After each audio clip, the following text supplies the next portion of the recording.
If you're reading this right now, I hope you're not alone.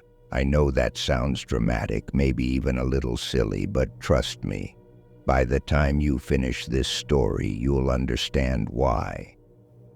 There are some stories that are just stories, harmless tales to pass the time or give you a little thrill before bed. But there are others, the kind that seem to carry something with them, a shadow that lingers long after the last word. This is one of those stories, and if you're home alone, you might want to stop now. You've been warned. It started with a dare. My friend Jamie was always the brave one, the one who laughed at ghost stories and rolled her eyes at every urban legend. One night, while we were hanging out at her place, she pulled out an old, battered book she'd found at a thrift store. The cover was blank, the pages yellowed and brittle. There was no title, no author, just a single line written on the inside cover. "Read aloud, and it will find you." We laughed, of course. Jamie dared me to read the first page out loud, and I did, my voice echoing in the quiet living room. The story was strange, written in a style that felt old and formal, about a traveler who gets lost in the woods and stumbles upon a house that shouldn't exist. The traveler is warned not to enter, but curiosity gets the better of him. He steps inside and the door slams shut behind him. The story ended abruptly, mid-sentence, as if the rest of the page had been torn out. We waited for something to happen, but nothing did. No flickering lights, no sudden cold spots, no mysterious knocks at the door. We laughed it off, finished our snacks, and went to bed. But that night I woke up to the sound of footsteps in the hallway. At first I thought it was Jamie, but when I called out, there was no answer. The footsteps stopped outside my door, and I held my breath, waiting. After a few minutes, I heard Jamie's voice from the other room, asking if I was awake. I told her what I'd heard, and she shrugged it off as the house settling. The next morning, we joked about the book, calling it the world's lamest curse. Jamie put it on her bookshelf, and we forgot about it. Or at least we tried to. But over the next few days, strange things started happening. I'd hear whispers when I was alone, see shadows moving in the corners of my eyes. Jamie called me one night, her voice shaky, and said she'd woken up to find the book open on her bed, even though she was sure she'd left it on the shelf.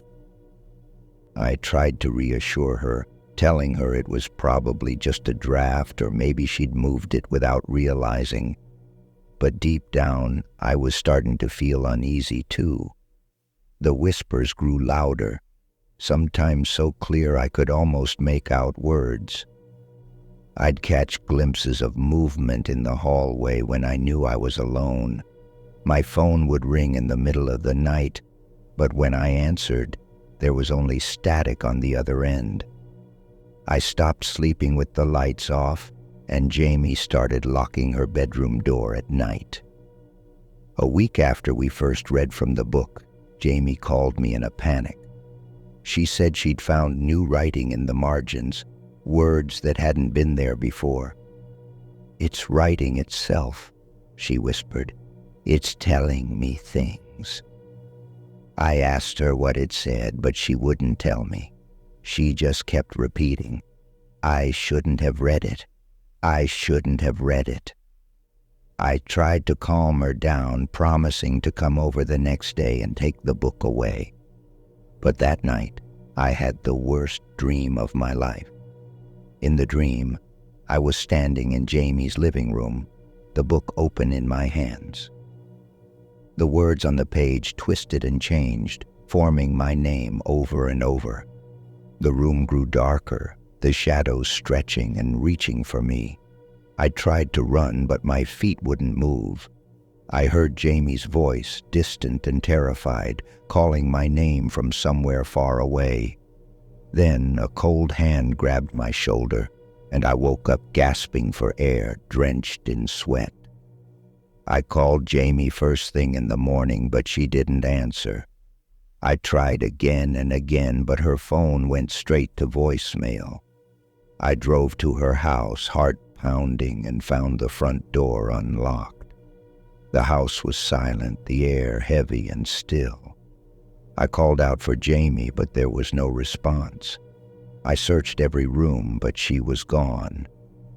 The only thing I found was the book lying open on her bed. The page was covered in fresh writing, the ink still wet. It was a message written in Jamie's handwriting.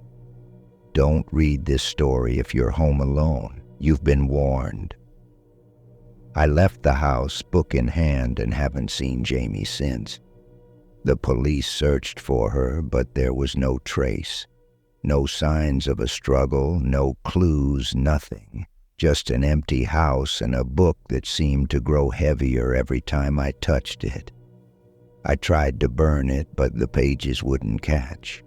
I tried to throw it away, but it always found its way back to me. I started seeing things. Shapes in the corners of rooms, faces in the windows at night, shadows that didn't belong to anything I could see. The whispers followed me everywhere, growing louder when I was alone. Sometimes I'd hear Jamie's voice pleading with me to get rid of the book, to stop reading, to forget what had happened. But I couldn't. It was as if the story had burrowed into my mind, rooting itself so deeply that I couldn't escape it. I stopped inviting people over. I stopped answering my phone. My friends thought I was grieving, that I was just having a hard time dealing with Jamie's disappearance. But I knew the truth. I knew that whatever was in that book was still with me, watching, waiting. I tried to ignore it, to go about my life as if nothing had changed. But the fear was always there, just beneath the surface. One night I woke to the sound of pages turning. I sat up in bed, heart pounding, and saw the book lying open on my nightstand. The pages were flipping on their own, faster and faster, until they stopped on a blank page. Slowly, words began to appear, written in the same spidery handwriting I'd seen before. "You read the story. Now it's your turn." I slammed the book shut and threw it across the room, but when I turned on the light, it was back on my nightstand, open to the same page. I started to wonder if I was losing my mind. I stopped sleeping, stopped eating, stopped leaving the house. Every time I closed my eyes, I saw the same dream. Jamie's face, pale and terrified, her mouth open in a silent scream. The shadows in my house grew darker, the air colder. I felt like I was being watched every second of every day. Desperate, I tried to find answers. I searched online for anything about the book, about stories that could haunt you, about curses that could follow you home. I found message boards filled with people who claimed to have had similar experiences, books that couldn't be destroyed, stories that seemed to come alive, friends who vanished without a trace. The details were always different, but the warning was the same. Don't read the story if you're alone. Don't let it in. I realized then that the story wasn't just a story. It was a door, and by reading it, I'd opened that door and let something through, something that wanted to be heard, to be remembered, to be feared. And now it was part of me. I tried everything to break the connection. I locked the book in a box and buried it in the backyard, but the next morning it was back on my kitchen table, dirt still clinging to the cover. I mailed it to a friend across the country, but a week later it showed up in my mailbox, wrapped in the same brown paper I'd used. I even left it at a bus stop miles from my house. But that night I found it on my pillow, open to a new page I'd never seen before. The writing was different this time. Shaky, desperate, as if someone had scrawled it in a hurry. It's watching you now. Don't look at the windows. Don't answer the door after midnight. Don't read this story if you're home alone. My hands trembled as I read the words, and for the first time I truly felt trapped. The book wasn't just following me. It was warning me, or maybe taunting me, reminding me that I was never really alone. The nights grew longer, the shadows deeper.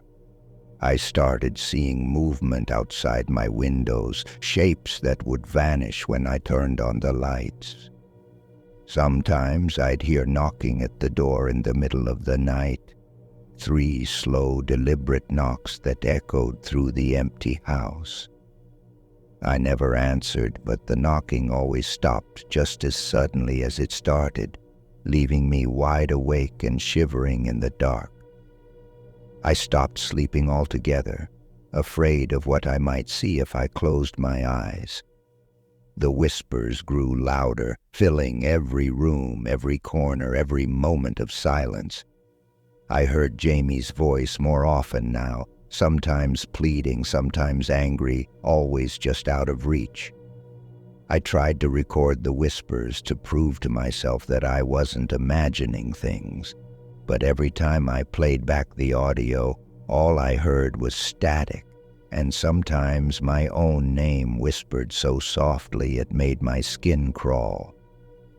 I started to wonder if this was how it ended for everyone who read the story. If the book was some kind of trap, a curse that passed from person to person, always looking for someone new to haunt. I thought about all the warnings, all the people online who'd begged others not to read the story alone. I wondered how many of them had disappeared, how many had vanished like Jamie, leaving nothing behind but an empty house and a book that couldn't be destroyed. And now, as I sit here writing this, I realize I'm doing exactly what the book wants, sharing the story, passing it on, making sure it's never forgotten. Maybe that's the only way to escape it, or maybe it's already too late. If you've made it this far, you're probably wondering if any of this could really happen. Maybe you're telling yourself it's just a story, just words on a screen, nothing more. That's what I thought too. But the truth is, some stories have a way of reaching out, of finding the people who are most vulnerable, the ones who are alone, the ones who are curious, the ones who can't help but read just one more line. If you're home alone right now, you might want to check your windows, make sure your doors are locked, and turn on a few extra lights. Because once you let this story in, it's hard to get it out. I've tried to warn people, to tell them not to read the story, not to let it into their homes, but most don't listen. They think it's a joke, a bit of fun, something to share with friends late at night. But then the whispers start, and the shadows grow longer, and suddenly they're not laughing anymore. I've lost touch with most of my friends. Some stopped answering my calls, others moved away without a word. Sometimes I wonder if they're still out there, or if the story found them too. The book is still with me. I keep it locked away, hidden in a place only I know. But sometimes I'll wake up in the middle of the night and find it lying open on my chest, the pages fluttering as if caught in a breeze that no one else can feel. The writing changes every time I look at it. Sometimes it's my name, sometimes it's a warning, sometimes it's just a single word. Listen. I don't know what it wants, or why it chose me, but I know I can't get rid of it. Not really. I've thought about destroying it, about burning the house down and starting over somewhere new. But I know deep down that it wouldn't matter. The story would find me no matter where I went. It would find you too if you let it. That's why I'm writing this now, not to scare you, but to warn you. If you hear whispers in the dark, if you see shadows moving where they shouldn't, if you find a book that shouldn't exist, don't read it. Don't let it in. And whatever you do, don't read this story if you're home alone. Because some stories aren't just stories. Some stories are doors. And once you open them, you can never close them again. I wish I could tell you there's a way to break the curse, a ritual or a prayer that can make it all go away. But if there is, I haven't found it. I've tried everything. Salt at the windows, mirrors turned to the wall, even leaving the book outside in the rain. Nothing works. The story always finds its way back, always waiting for me in the quietest moments when I'm most alone. Sometimes I think I hear Jamie's laughter, faint and distant, as if she's just in the next room. Other times it's her voice whispering my name, warning me to stop, to let it go before it's too late. But I can't let it go. Not really, because now the story is part of me. It's in the way I flinch at every creak of the house, the way I avoid looking at my own reflection after dark, the way I jump at the sound of my phone ringing in the middle of the night. I know I'll never be free of it, not as long as I remember what happened, not as long as I keep telling the story. So if you're still reading, if you ignored the warning at the beginning, I hope you're not alone. I hope you have someone with you, someone who can remind you that it's just a story, that the shadows in the corners are just tricks of the light. But if you're by yourself, if the house is quiet and the night is closing in, listen carefully. Do you hear it?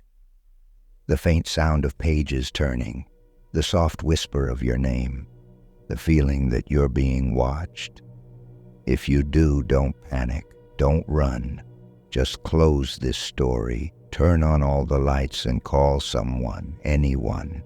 Remind yourself that you're not alone, that you're stronger than any story, no matter how dark. And if you ever find a book with no title, no author, and a warning on the first page, leave it where you found it. Don't read it. Don't bring it home. Don't let it in. Because some stories are hungry, some stories are waiting, and some stories once read will never let you go.